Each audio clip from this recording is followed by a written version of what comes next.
बिस्मिल्लाहिर्रहमानिर्रहीम। हम जो आज चैप्टर स्टार्ट कर रहे हैं बायोकेमिस्ट्री का चैप्टर है, जिसमें हम कार्बोहाइड्रेट्स, प्रोटीन्स, लिपिड्स, विटामिन्स, ये तमाम जितने भी कंपाउंड्स हैं सब इसी कैटेगरी में आते हैं, बायोकेमिस्ट्री के अंदर आते हैं।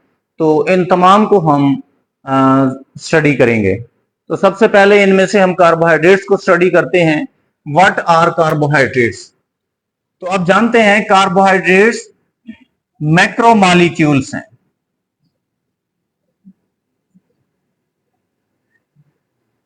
मैक्रोमॉलिक्यूल्स हैं ये।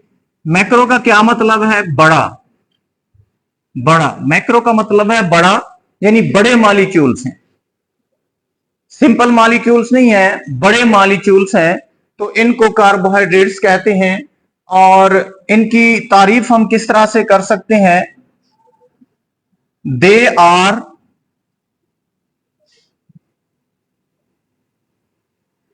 polyhydroxy aldehyde and polyhydroxy ketones।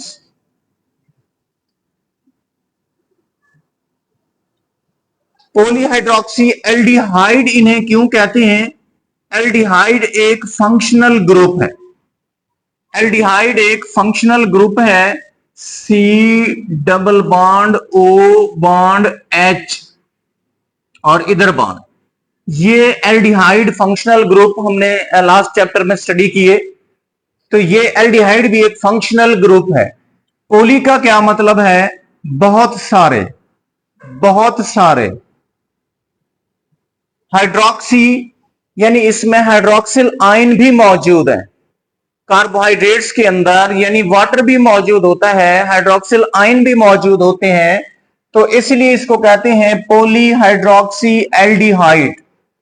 Aldehyde उस फंक्शनल ग्रुप के नाम पर आ जाता है। तो हम कहते हैं कि कार्बोहाइड्रेट्स ऐसे कंपाउंड्स हैं जो पॉलीहाइड्रोक्सी एल्डिहाइड होते हैं। या फिर हम यूं कहते हैं कि ऐसे कंपाउंड्स हैं जो पॉलीहाइड्रोक्सी कीटोन्स होते हैं। पॉली का मतलब इसी तरह से बहुत सारे, और हाइड्रोक्सी वाटर के मायने में आता है। हाइड्रोक्सिल आयन जिसके अंदर मौजूद हो तो उसको उसी से लिया गया हाइड्रोक्सी। पॉलीहाइड्रोक्सी बहुत सारे हाइड्रोक्सी कंपाउंड्स, और इसमें कीटोन ग्रुप मौजूद है। ये कीटोन ग्रुप कौन सा होता है? सी डबल बॉन्ड ओ और दोनों तरफ ये बॉन्ड लाइन आ जाएगी। तो ये कीटोन ग्रुप है, ये भी एक फंक्शनल ग्रुप है।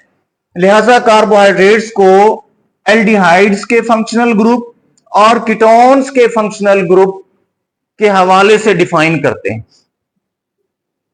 तो इस तरह से दो डेफिनेशन हो गई इसकी, पॉलीहाइड्रोक्सी एल्डिहाइड और पॉलीहाइड्रोक्सी कीटोन्स। ठीक है, इनका जर्नल फार्मूला क्या है? CnH2O ब्रैकेट लगा देंगे और ये बाहर N आ जाएगा। अब C का मतलब कार्बन है, N का क्या मतलब है? N का मतलब है कि कार्बन की तादाद कितनी है। अब जितनी कार्बन की तादाद होगी उतनी ही वाटर की तादाद होगी, H2O। हम ले लेते हैं कोई ऐसी कार्बन, कोई ऐसा कंपाउंड ले लेते हैं जिसमें 6 कार्बन है। कितनी कार्बन है? 6 कार्बन है। तो 6 कार्बन है, हम कार्बन के साथ N की जगह पे 6 लिखेंगे। H2O लिखकर ब्रैकेट के बाहर N की जगह पे 6 लिख देंगे। तो ये आ जाएगा 6C6। अब 6 को मल्टीप्लाई करेंगे 2 से, तो C6H12, और ऑक्सीजन को जरब देंगे 6 से, तो O भी क्या हो जाएगा? 6 हो जाएगा। O भी क्या हो जाएगा? 6 हो जाएगा। C6H12O6। अब यहां पर आप देखें कि ये कौन सा कंपाउंड बना? ग्लूकोज। ये ग्लूकोज का कंपाउंड बन गया। हमने इसी जर्नल फार्मूले से ये कंपाउंड अखज किया है। N की जगह पर कार्बन की तादाद लिखी है 6, और इसी तरह से यहां भी उसको 6 से वाटर को मल्टीप्लाई किया तो हमारे पास ग्लूकोज आ गया। तो ये इसका जनरल फार्मूला है जिससे हम किसी भी कंपाउंड को मालूम, उसमें कार्बन की तादाद और वाटर की तादाद मालूम कर सकते हैं। अब हम देखते हैं कि ये किस तरह से तैयार किए जाते हैं carbohydrates, how carbohydrates are prepared. तो ग्लूकोज किस तरह से तैयार किया जाता है जो कि एक कार्बोहाइड्रेट है, उसके लिए हमें दो कंपाउंड की जरूरत पड़ती है, कार्बन डाइऑक्साइड की और वाटर की। और ये रिएक्शन होता है सूरज की रोशनी और क्लोरोफिल की मौजूदगी में। क्लोरोफिल की मौजूदगी में ये क्लोरोफिल क्या है? ये एक पिगमेंट का नाम है। ये कहां होता है? ये एक पिगमेंट का नाम है। ये कहां होता है? लीफ के अंदर। लीफ कहां होते हैं? प्लांट के अंदर। प्लांट के लीफ में एक पिगमेंट होता है जिसे क्लोरोफिल कहते हैं। क्लोरोफिल रिस्पॉन्सिबल है ग्रीन कलर का। इसकी वजह से ही पत्ते का रंग सब्ज होता है। इसकी वजह से ही पत्ते का रंग सब्ज होता है। तो सूरज की रोशनी और क्लोरोफिल की मौजूदगी में कार्बन डाइऑक्साइड और वाटर का रिएक्शन होता है और इससे बनता है C6H12O6 और साथ में बाई प्रोडक्ट के तौर पर एक ऑक्सीजन का मॉलिक्यूल भी हासिल होता है। और साथ में बाई प्रोडक्ट के तौर पर ऑक्सीजन के मॉलिक्यूल हासिल होते हैं। अब हम देखते हैं, इसको बैलेंस कर लेते हैं कि कार्बन यहां पर 6 हैं। यहां पर कार्बन कितनी है? 1 है।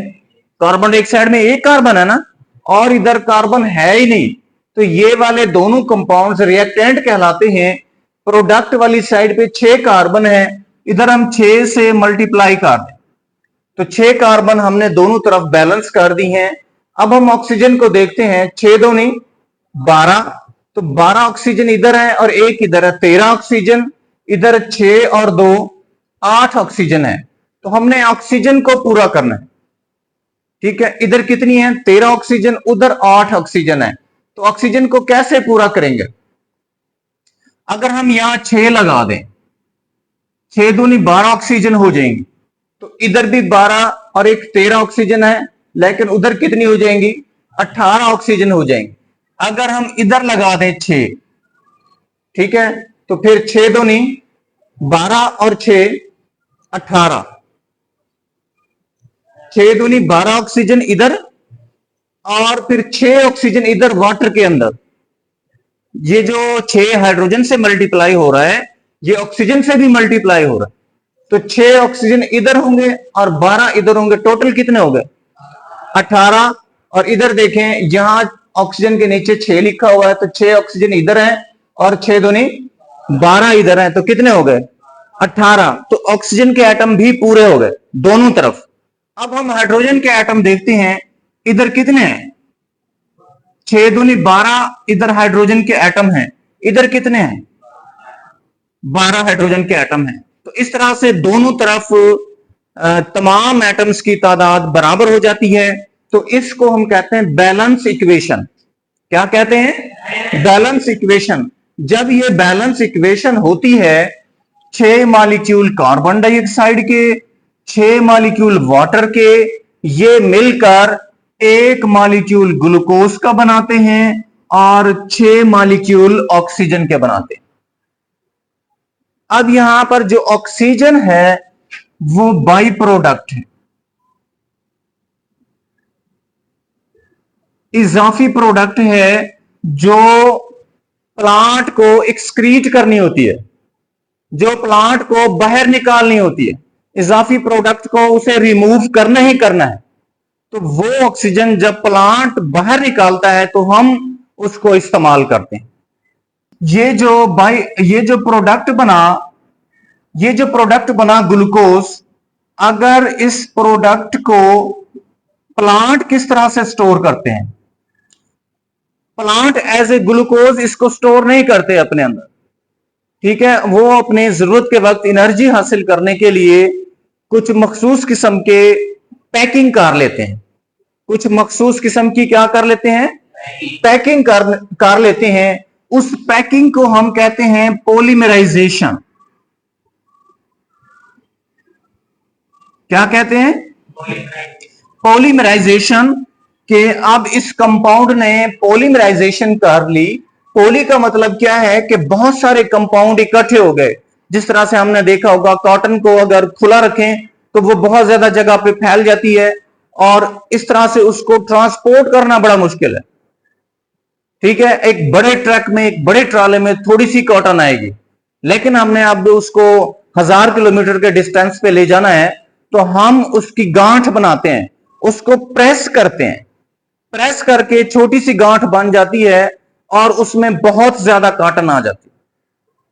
इसी तरह से आपने भूसा, हम जब ट्रांसपोर्ट कर रहे हैं वो भी इसी तरह से करते हैं कि उसको प्रेस करके मशीनों की मदद से उसकी गांठ बना लेते हैं। इसलिए इस तरह से उसको ट्रांसपोर्ट करना बड़ा आसान है।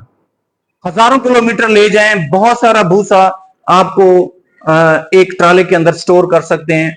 इसी तरह से बहुत सारी कॉटन जो है आप एक ट्राले के अंदर ले जा सकते हैं।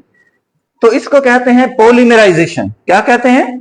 पॉलीमराइजेशन। ग्लूकोज जब पॉलीमराइज होता है तो ये बहुत सारे, यानी 10 कंपाउंड, 12 कंपाउंड, 20 कंपाउंड, 40 कंपाउंड मिलकर ये कन्वर्ट हो जाते हैं स्टार्च में, सेलुलोज में। इस शक्ल में ये जमा हो जाते हैं। अब ये स्टार्च और सेलुलोज क्या है? ये दोनों मैक्रोमॉलिक्यूल्स हैं। मैक्रोमॉलिक्यूल्स हैं, इसीलिए हमने शुरू में कहा था कि कार्बोहाइड्रेट्स मैक्रोमॉलिक्यूल्स हैं, क्योंकि ये प्लांट के अंदर सेलुलोज और स्टार्च की शक्ल में स्टोर होते हैं। सेलुलोज और स्टार्च की शक्ल में ये वो गांठ हैं जो मैंने कॉटन और भूसे की आपको एग्जांपल दी है। तो इनको वो गांठ समझ लें कि इनके गांठ बनाकर हम इसको ट्रांसपोर्ट कर रहे हो।